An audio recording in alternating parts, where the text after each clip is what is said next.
Bonjour les enfants! L'école est terminée et les vacances d'été sont enfin arrivées. Ce n'est pas une année scolaire normale et facile, alors j'espère que tu pourras bien profiter de ton été. Et bien qu'il n'y aura pas de zone enfant au bâtiment cet été, nous avons quand même préparé pour toi des capsules spéciales à chaque semaine. Et nous avons aussi préparé un ensemble d'activités en lien avec chacune de ces capsules. Donc, si tu aimerais en recevoir un, tu peux nous écrire à enfants@égliselesentier.com et ça va nous faire plaisir de t'en apporter un. N'oublie pas aussi d'aller visiter la zone enfant en ligne pour trouver plus de ressources. Donc, pour l'été, nous allons te présenter 2 séries différentes. La première s'appelle « À la découverte de la Bible » et la deuxième s'intitule « Les rencontres avec Jésus ». Alors, au cours des 5 premières semaines, nous allons découvrir avec Sarah l'incroyable livre de Dieu, la Bible. Ce livre fascinant vaut vraiment la peine d'être découvert parce qu'il est rempli de ressources extraordinaires. Alors, bon début d'été à toi et bonne découverte! Chez moi, on aime beaucoup les livres. On pourrait même dire que des livres, on en mange. Les enfants, venez souper! Maman, qu'est-ce qu'on mange? Des livres!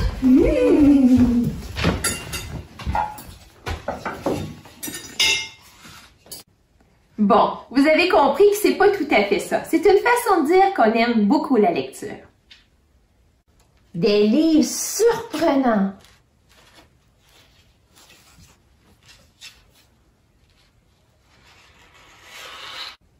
Des livres drôles.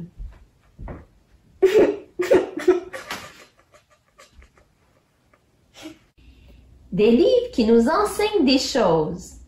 Papa, tu savais ça? Des livres de recettes. Hey maman, ça serait le fun qu'on essaye ça. Mais le livre que je préfère par-dessus tout, c'est la Bible. T'en as probablement au moins une chez toi. Au fait, il en existe différents formats, différentes versions. Par exemple, il y a des Bibles colorées avec des images. Il y a des petites Bibles, des moyennes Bibles, des très grandes Bibles. Mais ce qui est important, c'est qu'elles racontent toutes la même chose. Savais-tu que la Bible a été écrite avant l'invention des ordinateurs? Oui, il y avait un monde avant les ordinateurs. Et même avant l'invention des livres. Les premiers textes de la Bible ont été écrits sur des bandes de papyrus. C'est une sorte de papier qui était fait à partir d'une plante. Et aussi sur des parchemins qui étaient faits de peau d'animaux.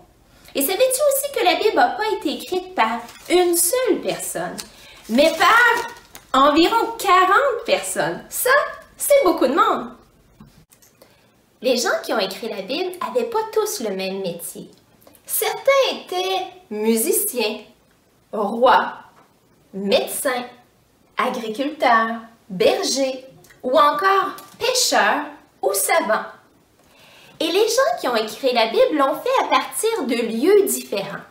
Comme par exemple, Moïse a écrit alors qu'il était dans le désert. Daniel et Salomon ont écrit dans un palais. Jérémie et Paul ont écrit alors qu'ils étaient en prison. Et finalement, je vous donne un autre exemple, Jean a écrit alors qu'il était sur une île. Ce qui est spécial aussi, c'est que les gens qui ont écrit dans la Bible l'ont fait à des époques différentes. C'est un peu comme si ton arrière-grand-papa avait décidé d'écrire un livre et que toi, tu étais la dernière personne à y participer.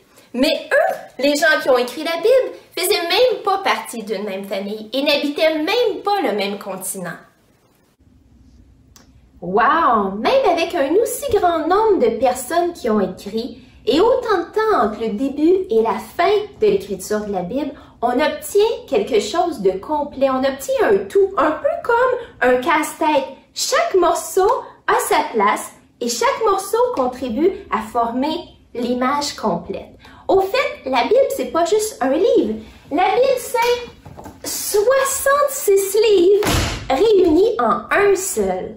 C'est impressionnant de voir qu'on obtient un livre si extraordinaire.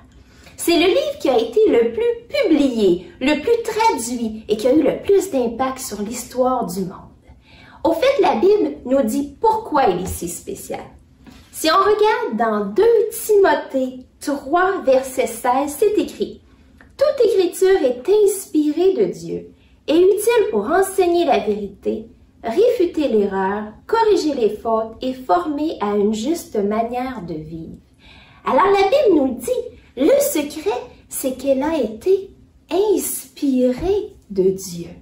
La Bible a été inspirée, comme si Dieu avait murmuré à l'oreille de ceux qui l'ont écrit qu'est-ce qu'il voulait qu'ils écrivent. Au fait, il leur a pas juste donné des idées floues, il leur a dit précisément, à sa façon, ce qui devait figurer dans la Bible. Et la Bible, parce qu'elle est inspirée de Dieu, on peut savoir à ce moment-là qu'elle est directement la parole de Dieu. Et comme Dieu ne ment jamais, comme Dieu est vérité, alors la Bible est aussi vraie. Et c'est ce que je veux que tu retiennes aujourd'hui, que la Bible, elle est si spéciale parce qu'elle vient de Dieu et parce qu'elle est vraie. Quand j'étais enfant, j'aimais beaucoup quand mon papa venait me border et qu'il me racontait des anecdotes de son enfance, des choses qui lui étaient réellement arrivées. Et ça m'a inspiré un petit jeu. Je veux te proposer de demander à papa-maman de te raconter 2 choses qui leur sont vraiment arrivées lorsqu'ils étaient enfants et d'en inventer une. Mais ils vont te les raconter une à la suite des autres sans te dire laquelle est fausse. Ça sera à toi de faire ton détective, de poser des questions pour trouver laquelle a été inventée. Et pour tester le jeu, on va le faire maintenant. Je te raconte 3 choses qui me sont arrivées quand j'étais petite. À toi de voir laquelle sonne faux. Alors, quand j'étais petite, j'ai déjà mangé la moitié d'un gros gâteau et j'ai eu un petit peu mal au cœur.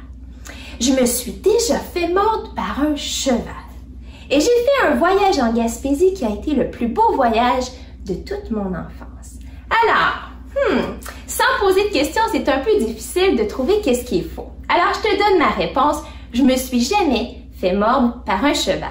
Mais j'ai une photo chez moi qui donne l'impression que c'est réellement arrivé parce que le cheval est tout près de moi et dans mon visage, il y a beaucoup de peur. Alors, en terminant, je veux te dire que je prie pour toi. Je prie le Seigneur de te donner faim et soif de sa parole. Qu'est-ce que ça veut dire? Tout simplement que je demande au Seigneur de te donner le goût d'en apprendre plus à son sujet et de regarder dans la Bible pour voir qu'est-ce que le Seigneur veut t'enseigner.